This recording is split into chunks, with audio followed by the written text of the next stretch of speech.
گانا سننا حرام ہے، لیکن اس سے بڑا حرام یہ ہے کہ آپ گانا سنیں، اسے اپنے اسٹیٹس پر لگائیں، اپنے اسٹوری پر لگائیں، آپ اپنے فیس بک پر لگائیں اور اس کو دوسرے دوستوں میں پروموٹ کریں۔ ہمارے نوجوان حرام کرتے ہیں، حرام کھاتے ہیں اور اسے لوگوں میں بھی پھیلاتے ہیں۔ یہ چوری کریں، یہ گناہ ہے اور بہت بڑا گناہ ہے، لیکن اس چوری کے کیا ٹرکس ہیں، اس کے کیا طریقے ہیں، آپ اس کی ویڈیو بنائیں، اس کی آڈیو بنائیں۔ الدال علی الخیر کفاعلی، آپ نماز پڑھتے ہیں، آپ روزہ رکھتے ہیں، آپ حج کرتے ہیں، آپ زکوٰۃ دیتے ہیں۔ اور ورحمۃ اللہ وبرکاتہ۔ سامعین، میں ہوں ریاض احمد، میں آپ حضرات کے سامنے علامہ ابن سیرین رحمۃ اللہ علیہ کی صداقت و امانت کا ایک واقعہ سنانا چاہتا ہوں۔ علامہ ابن سیرین رحمۃ اللہ علیہ جو تابعین میں سے جلیل القدر محدث، فقیہ اور مشہور و معروف معبر ہے، چند وہ ایک واقعات میں آپ حضرات کی گوشِ گزار کرنا چاہتا ہوں جس سے پتہ چل جائے کہ آپ کو خواب کی تعبیر کا کس قدر علم دیا گیا تھا۔ کہتے ہیں کہ ایک شخص آپ کی خدمت میں آیا، آ کر کہنے لگا کہ حضرت میں دیکھتا ہوں کہ اپنے بچوں کا منہ کھولتا ہوں اور اس میں پتھر ڈالتا ہوں۔ فرمایا کہ جا اپنے بچوں پر آسانی کر، سختی مت کر۔ اس نے پوچھا حضرت آپ نے یہ کیسے جانا؟ فرمایا قرآن کی آیت ثم قست قلوبکم من بعد ذلك فهي كالحجارة او اشد قسوة۔ ایک اور شخص آیا، آ کر کہنے لگا کہ حضرت میں خواب میں دیکھتا ہوں کہ میں انڈے کی سفیدی کھا لیتا ہوں اور اس کی زردی کو پھینک دیتا ہوں۔ فرمایا بلاؤ کوتوال کو، یہ کفن چور ہے۔ ایک اور شخص آیا، آ کر کہنے لگا کہ حضرت میرا ایک دوست بہت زمانے سے بیمار ہے، اس نے خواب میں دیکھا کہ اس کو کہا جا رہا ہے کہ تیری شفا ایسی چیز میں ہے جو نہ یہاں ہے نہ وہاں ہے۔ فرمایا کہ جاؤ اپنے دوست سے کہو کہ وہ زیتون کا تیل استعمال کرے، انشاءاللہ شفا ہوگی۔ لوگوں نے پوچھا حضرت آپ نے یہ کیسے جانا؟ فرمایا قرآن کی آیت من شجرۃ زیتونۃ لا شرقیہ ولا غربیہ۔ ایک اور شخص آیا، آ کر کہنے لگا کہ حضرت میں نے خواب میں دیکھا کہ میں اذان دے رہا ہوں۔ فرمایا مبارک ہو، تم حج کرو گے، حج کی تیاری کر لو اور ہمارے لیے بھی دعا کرنا۔ ایک وہاں پر ان کے مرید بیٹھے ہوئے تھے، انہوں نے پوچھا حضرت یہی خواب ایک اور شخص نے بھی دیکھا تھا اور آپ نے اس کی تعبیر مختلف بتلائی تھی۔ فرمایا کہ ہاں، یہ جو شخص اس نے خواب دیکھا یہ نیک ہے، اللہ والا ہے، اور قرآن میں اللہ تبارک و تعالی فرماتے ہیں وَأَذِّن فِي النَّاسِ بِالْحَجِّ يَأْتُوكَ رِجَالًا وَعَلَى كُلِّ ضَامِرٍ۔ اور وہ شخص جس نے یہی خواب دیکھا تھا وہ گنہگار تھا، چور تھا، اس لیے میں نے اس کو کہا کہ جا تو اپنے گناہ سے توبہ کر لے، نہیں تو تجھے جیل ہوگی، اس لیے کہ قرآن میں اللہ تبارک و تعالی فرماتے ہیں ثم اذن مؤذن ایتھا العیر انکم لسارقون۔ ایک اور شخص آپ کی خدمت میں آیا، آ کر کہنے لگا کہ حضرت میں اپنے خواب میں دیکھتا ہوں کہ میری چرپائی کے نیچے بہت زیادہ آگ جل رہی ہے۔ فرمایا کہ خوشخبری ہے تیرے لیے کہ تیرے گھر میں جلدی ایک خزانہ ہے، تو اپنے گھر کو جلدی جا اور اپنی چرپائی کے نیچے سے خزانہ نکال لے۔ وہاں پر بیٹھے آپ کے ایک شاگرد نے اعتراض کیا کہ حضرت یہی خواب ایک اور شخص نے بھی دیکھا تھا لیکن اس کی تعبیر تو کچھ اور تھی۔ فرمایا کہ اس کی تعبیر کیا تھی؟ فرمایا کہ آپ نے اس کو کہا تھا کہ جا تو اپنا گھر خالی کر لے، اپنے بچوں کو باہر نکال لے، تیرا گھر گرنے والا ہے۔ فرمایا کہ ہاں، زمانے کے اور وقت کے حساب سے بھی تعبیر مختلف ہوتی ہے، اگرچہ خواب ایک ہی ہو۔ اس شخص نے خواب سردی میں دیکھا اور اس شخص نے وہ خواب گرمی میں دیکھا تھا، اور یاد رہے سردی میں آگ سب کو محبوب ہوتی ہے، بچہ ہو یا بوڑھا سب آگ کو سینکتے ہیں، اور گرمی میں آگ مبغوض ہوتی ہے، اس لیے میں نے اس کی تعبیر وہ بتائی تھی۔ بہرحال ایسے بہت سارے واقعات علامہ ابن سیرین رحمۃ اللہ علیہ کے خواب کی تعبیر سے متعلق مل جائیں گے۔ میں یہاں پر وہ واقعات ذکر نہ کر کے آپ کی امانت و صداقت کا ایک اہم واقعہ آپ کو سنانا چاہتا ہوں۔ کہتے ہیں کہ سیرین جو حضرت انس ابن مالک رضی اللہ عنہ کے آزاد کردہ غلام تھے، ان کی شادی حضرت ابو بکر صدیق رضی اللہ عنہ کی خادمہ حضرت صفیہ سے ہوئی۔ ان کے 3 بیٹے پیدا ہوئے، درمیانی بیٹے کا نام محمد تھا جو آگے چل کر علامہ ابن سیرین کے نام سے مشہور ہوئے۔ علامہ ابن سیرین رحمۃ اللہ علیہ تیل کی بزنس کیا کرتے تھے، تیل کی تجارت کیا کرتے تھے، اور یہ بزنس آپ نے اپنے والد سے سیکھا تھا چونکہ سیرین بھی تیل کا بزنس کیا کرتے تھے۔ ایک مرتبہ علامہ ابن سیرین نے 40,000 درہم کی مالیت کا تیل خریدا، ادھار میں خریدا، اور اس سے جس سے خریدا اس کو کہا گیا کہ بھائی ہم آپ کے تیل کے پیسے دیتے رہیں گے قسطوں میں۔ تو وہ تیل جب خرید کر گھر میں لا کے رکھے تو ان کے بیٹے نے کہا کہ ابا جان مجھے تیل کے ایک گیلن میں کچھ کالا سا نظر آ رہا ہے، سمجھ میں نہیں آتا کیا، ذرا دیکھو۔ تو جب آپ نے دیکھا تو اس کے اندر ایک مرا ہوا چوہا تھا جو مر کر بالکل اس کا جسم تحلیل ہو چکا تھا، یعنی ٹکڑے ٹکڑے ہو چکا تھا۔ علامہ ابن سیرین نے یہ دیکھا تو انہیں افسوس ہوا، انہوں نے کہا کہ یہ تو پورا تیل ناپاک ہو گیا کیونکہ اس کے اندر تو چوہا مرا ہوا ہے. چوہا مرا ہوا نہیں بلکہ اس کا جسم بھی پھٹ گیا ہے.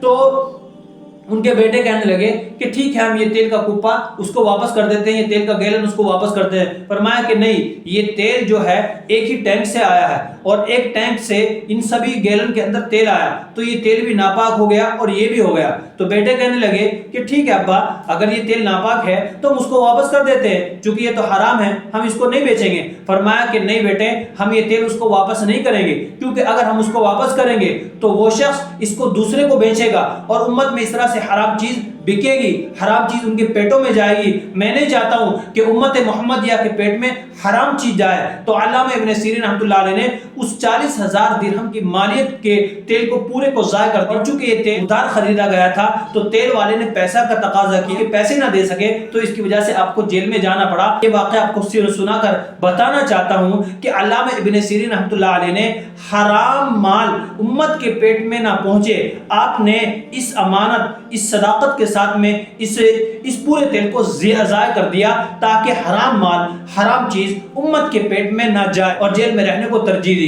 ذرا یہ ان لوگوں کے لیے سبق ہے جو آپ حرام کھاتے ہیں اور حرام کو پروموٹ کرتے ہیں, حرام کھاتے ہیں, حرام میں رہتے ہیں اور حرامی لوگوں میں پھیلاتے ہیں. یاد رہے سورۃ النور کی آیت نمبر 19 میں اللہ تبارک و تعالی ارشاد فرماتے ہیں ان الذين يحبون ان تشيع الفاحشة في الذين آمنوا لهم عذاب أليم في الدنيا والآخرہ. جو لوگ ایمان والوں میں بے حیائی کو, فحاشی کو پروموٹ کرتے ہیں, پھیلانے کو پسند کرتے ہیں, ان کے لیے دنیا میں اور آخرت میں دردناک عذاب ہے. واللہ یعلم وانتم لا تعلمون. اسی طرح سے سورہ لقمان میں اللہ تبارک و تعالی فرماتے ہیں ومن الناس من یشتری لهو الحدیث لیضل عن سبیل اللہ بغیر علم ویتخذها ہزوا اولئک لهم عذاب مہین. جو لوگ کچھ ایسی چیزیں خریدتے ہیں جس سے وہ لوگوں کو اللہ کے ذکر سے غافل کر دیں, اللہ کے راستے سے غافل کریں اور بغیر علم کے اور اس کو مذاق بناتے ہیں, ان کے لیے بھی دردناک عذاب ہے. آج آپ حضرات سے کہنا چاہوں گا کہ حرام کو نہ کھائیں, حرام سے بچیں, اور حرام اگر کھاتے بھی ہیں یا گناہ کرتے ہیں تو اس کو امت میں پرموٹ نہ کرے. آج ہماری ماں بہنیں, ہمارے دوست احباب, ہمارے ینگ, ہمارے نوجوان حرام کرتے ہیں, حرام کھاتے ہیں اور اسے لوگوں میں بھی پھیلاتے ہیں. گانا سننا حرام ہے, لیکن اس سے بڑا حرام یہ ہے کہ آپ گانا سنیں, اسے اپنے سٹیٹس پر لگائیں, اپنے اسٹوری پر لگائیں, آپ اپنے فیس بک پر لگائیں اور اس کو دوسرے دوستوں میں پروموٹ کریں. زنا کرنا حرام ہے, ویڈیو بنا کر دوستوں میں شیئر کریں تو یہ گناہ جاریہ ہے. آپ سود کھاتے ہیں, سود کھائیں اور اس کی ویڈیو بنا کر لوگوں میں شیئر کریں, یہ بھی پروموٹ کرنا ہے گناہ کو پھیلانا ہے, یہ گناہ جاریہ ہے. آپ یہ چوری کریں, یہ گناہ ہے اور بہت بڑا گناہ ہے, لیکن اس چوری کے کیا ٹرکس ہیں, اس کے کیا طریقے ہیں, آپ اس کی ویڈیو بنائیں, اس کی آڈیو بنائیں اور اس کو دوستوں کے ذریعے سے, سوشل میڈیا کے ذریعے سے دوستوں میں, لوگوں میں وائرل کریں. یہ گناہ جاریہ ہیں. اللہ تبارک و تعالی گناہ جاریہ کو کبھی ختم نہیں کرے گا. حدیث میں آتا ہے اللہ کے رسول صلی اللہ علیہ وسلم نے فرمایا الداع علی الخیر کفاعلی, خیر کی طرف رہنمائی کرنے والا ایسا ہے جیسے اسے خود کو کر رہا ہو. آپ نماز پڑھتے ہیں, آپ روزہ رکھتے ہیں, آپ حج کرتے ہیں, آپ زکوٰۃ دیتے ہیں اور ساتھ میں دوسرے لوگوں کو بھی اس کی دعوت دیتے ہیں. تو جو لوگ یہ آپ کی دعوت سے, آپ کی بات سے یہ عمل کریں گے, انشاءاللہ آپ کو بھی اس کا ثواب برابر ملے گا اور ایسا ہی ملے گا جیسے آپ اس کو کر رہے ہیں یا وہ کر رہا ہے.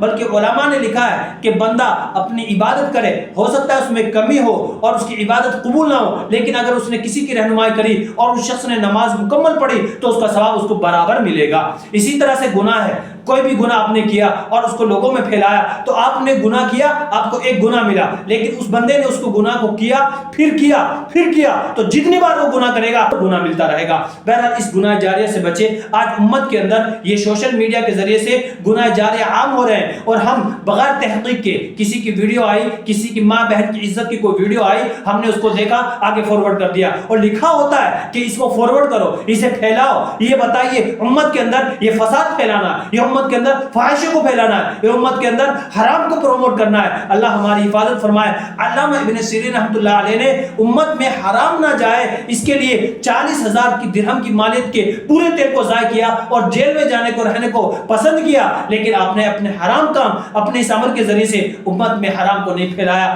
یہی نہیں بلکہ علامہ ابن سیرین رحمۃ اللہ علیہ کو جب جیل ہو گئی تو جیلر آپ کے پاس آیا, ایک مرتبہ آ کر کہنے لگا کہ حضرت میں آپ کو دیکھتا ہوں کہ آپ ہمیشہ اللہ کی عبادت و ذکر و فکر میں لگے رہتے ہیں, پڑھنے پڑھانے میں رہتے ہیں. آپ سے ایک سوال ہے میرا کہ آپ کو اپنے بچے بیٹے یاد نہیں آتے, آپ کو اپنی بیوی بچے یاد نہیں آتے؟ فرمایا کیوں نہیں آتے؟ فرمایا کہ حضرت پھر میں آپ کے لیے ایک آفر ہے کہ آپ رات میں اپنے گھر چلے جایا کریں اور صبح کو یہاں پر آ جایا کریں تاکہ قیدیوں کو یہ پتا چلے کہ آپ تو جیل ہی میں تھے. فرمایا کہ نہیں, یہ امانت میں خیانت ہے, میں ایسا نہیں کر سکتا ہوں. کیوں ایسا کروں میں؟ اس سے تو اگر امیر کو پتا چلے گا اس کو تکلیف ہوگی اور اس سے تمہاری نوکری جا سکتی ہے, میں ایسا کام کرنے والا نہیں. کہتے ہیں کہ حضرت علامہ ابن سیرین رحمۃ اللہ علیہ کو ایک مرتبہ خبر دی گئی کہ حضرت آپ کے معلم اول حضرت انس ابن مالک رضی اللہ عنہ کا انتقال ہو گیا, کیا آپ ان کے جنازے میں شرکت کرنا پسند کریں گے؟ فرمایا کیوں نہیں. فرمایا کہ ٹھیک ہے, پھر آپ کو امیر کی طرف سے اجازت ہے, آپ جنازے میں شرکت کر سکتے ہیں. فرمایا کہ مجھے ایک اور شخص کی اجازت درکار ہے. فرمایا وہ کون؟ فرمایا کہ مجھے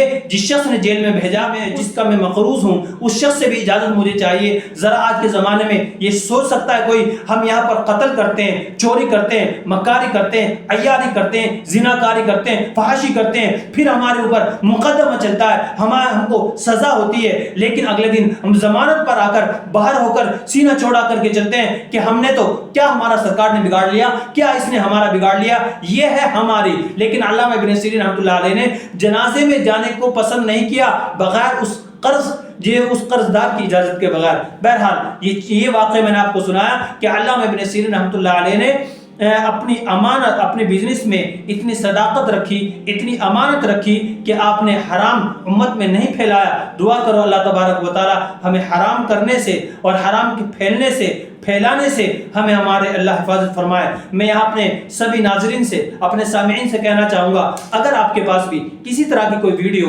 کوئی گانا, کوئی فحاشی, کوئی مواد یا کوئی جھوٹ موٹ کی خبر اس کے پاس آ جائے, آپ کے واٹس ایپ نمبر پہ آئے یا گروپ میں آئے, تو پلیز آپ اسے کبھی کسی دوسرے گروپ میں شیئر نہ کریں, کیونکہ ہو سکتا ہے کہ وہ غلط خبر ہو اور اسی طرح سے وہ غلط خبر دوسرے لوگوں میں جائے. اور ایسا عام متن ہوتا ہے, لوگ کہتے ہیں کہ یہ بہت ساری آج کل ویڈیوز یا کوئی بہت سارے فوٹوز ہمارے پاس آتے ہیں کہ دیکھو اس کو وائرل کرو, اس کو بتاؤ, ان کو کیا نام وائرل کرو, ان کے گھر والوں کو خبر پہنچاؤ. ارے بھائی, تم اس کے گھر والوں کے ساتھ میں اگر تمہیں خیر خواہی کرنی ہے تو جاؤ ان کے گھر والوں کو بتاؤ, تحقیق کرو. کیا واٹس ایپ پہ کسی کے فوٹو کو یا کسی کی ویڈیو کو وائرل کرنے سے کسی کی اصلاح ہو سکتی ہے؟ حدیث میں آتا ہے الدین النصیحہ, جو سراسر خیر خواہی ہے. اور خیر خواہی کے لیے ہمارے استاد محترم فرمایا کرتے تھے کہ دو چیزیں آپ کے اندر ہونی چاہیے کہ پہلے جب آپ کسی کی اصلاح کر رہے ہوں اس چیز سے متعلق آپ کو پوری معلومات ہو, اور جب آپ کسی کی اصلاح کر رہے ہوں تو وہ بات اس کو آپ تنہائی میں, اکیلے میں کہیں. کیوں کسی کے سامنے کہیں گے تو اس صورت میں وہ خیر خواہی نہیں, بلکہ اس صورت میں وہ رسوائی اور ذلت ہو سکتی ہے. کسی کو کوئی بات بتانا چاہتے ہیں,